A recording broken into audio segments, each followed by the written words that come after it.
उत्पन्ना एकादशी व्रत कथा। एक बार धर्मराज युधिष्ठिर कहने लगे कि हे भगवान, मैंने कार्तिक शुक्ल एकादशी अर्थात प्रबोधिनी एकादशी का सविस्तार वर्णन सुना। अब आप कृपा करके मुझे मार्गशीर्ष मास के कृष्ण पक्ष की एकादशी के विषय में भी बतलाइए।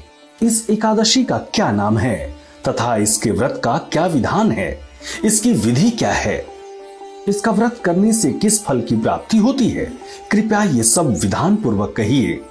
भगवान श्री कृष्ण ने कहा, मार्गशीर्ष माह के कृष्ण पक्ष में आने वाली इस एकादशी को उत्पन्ना एकादशी कहा जाता है।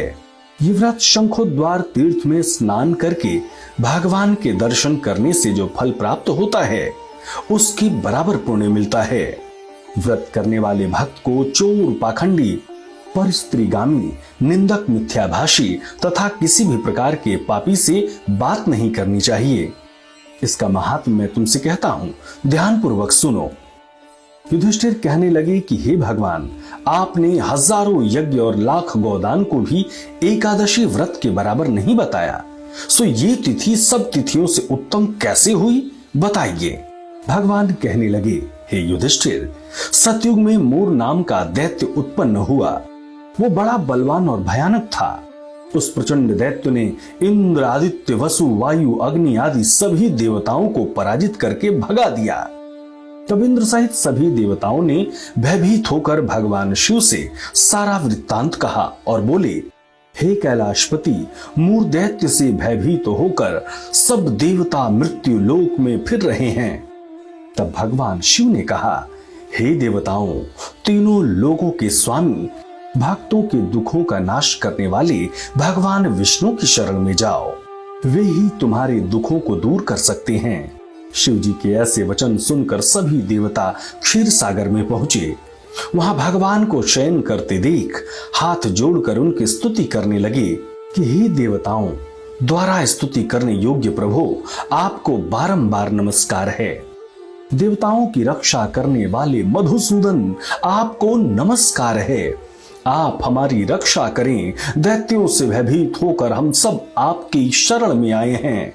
आप इस संसार के कर्ता, माता पिता, उत्पत्ति और पालन करता और संहार करने वाले हैं, सबको शांति प्रदान करने वाले हैं।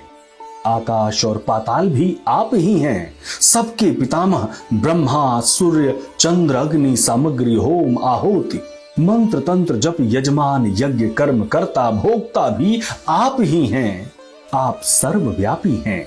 आपके सीमा तीनों लोकों में चर तथा अचर कुछ भी नहीं है। हे भगवान, दैत्यों ने हमको जीतकर स्वर्ग से भ्रष्ट कर दिया है और हम सब देवता इधर उधर भागे भागे फिर रहे हैं। आप उन दैत्यों से हम सब की रक्षा करें। इंद्र की ऐसे वचन सुनकर भगवान विष्णु कहने लगे कि हे इंद्र, ऐसा मायावी दैत्य कौन है जिसने सब देवताओं को जीत लिया है? उसका नाम क्या है? उसमें कितना बल है और किसके आश्रय में है तथा उसका स्थान कहां है? ये सब मुझसे कहो। भगवान के ऐसे वचन सुनकर इंद्र बोले, भगवान, प्राचीन समय में एक नाड़ी जंघ नामक राक्षस था। उसके महापराक्रमी और लोक विख्यात मूर नाम का एक पुत्र हुआ। उसकी चंद्रावती नाम की नगरी है। उसी ने सब देवताओं को स्वर्ग से निकालकर वहां अपना अधिकार जमा लिया है। उसने इंद्र, अग्नि, वरुण, यम, वायु, ईश, चंद्रमा, नैर्त आदि सबके स्थान पर अधिकार कर लिया है। सूर्य बनकर स्वयं ही प्रकाश करता है, स्वयं ही मेघ बन बैठा है और सबसे अजेय है। हे असुर निकंदन, उस दुष्ट को मारकर देवताओं को अजेय बनाइए। ये सुनकर भगवान ने कहा, हे देवताओं, मैं शीघ्र ही उसका संहार करूंगा। तुम चंद्रावती नगरी जाओ। इस प्रकार कहकर भगवान सहित सभी देवताओं ने चंद्रावती नगरी की ओर प्रस्थान किया।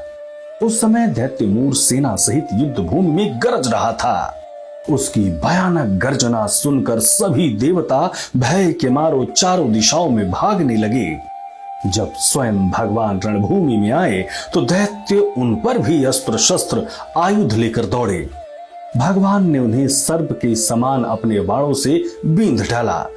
बहुत से दैत्य मारे गए, केवल मूर बचा रहा। वो अविचल भाव से भगवान के साथ युद्ध करता रहा। भगवान जो भी तीक्ष्ण बाण चलाते वो उसके लिए पुष्प सिद्ध होता। उसका शरीर छिन्न भिन्न हो गया, किंतु वो लगातार युद्ध करता रहा। दोनों के बीच मल्ल युद्ध भी हुआ। 10,000 वर्ष तक उनका युद्ध चलता रहा, किंतु मूर नहीं हारा। थककर भगवान बद्रिकाश्रम चले गए। वहां हेमवती नामक सुंदर गुफा थी। उसमें विश्राम करने के लिए भगवान उसके अंदर प्रवेश कर गए। ये गुफा 12 योजन लंबी थी और उसका एक ही द्वार था। विष्णु भगवान वहां योग निद्रा की गोद में सो गए। मूर भी पीछे पीछे आ गया और भगवान को सोया देखकर मारने को उद्यत हुआ। तभी भगवान के शरीर से उज्जवल कांतिमय रूप वाली देवी प्रकट हुई। देवी ने राक्षस मूर को ललकारा, युद्ध किया और उसे तत्काल मौत के घाट उतार दिया। श्री हरि जब योग निद्रा की गोद से उठे तो सब बातों को जानकर उस देवी से कहा कि आपका जन्म एकादशी के दिन हुआ है, अतः आप उत्पन्ना एकादशी के नाम से पूजित होंगी। आपके भक्त वही होंगे जो मेरे भक्त होंगे।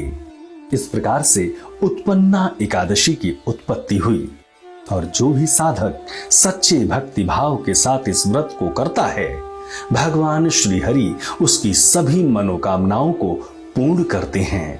ओम नमो भगवते वासुदेवाय। सब्सक्राइब करें टोटल भक्ति को। अब हमारे वीडियोस को सबसे पहले देखने के लिए बेल आइकन को दबाना ना भूलें।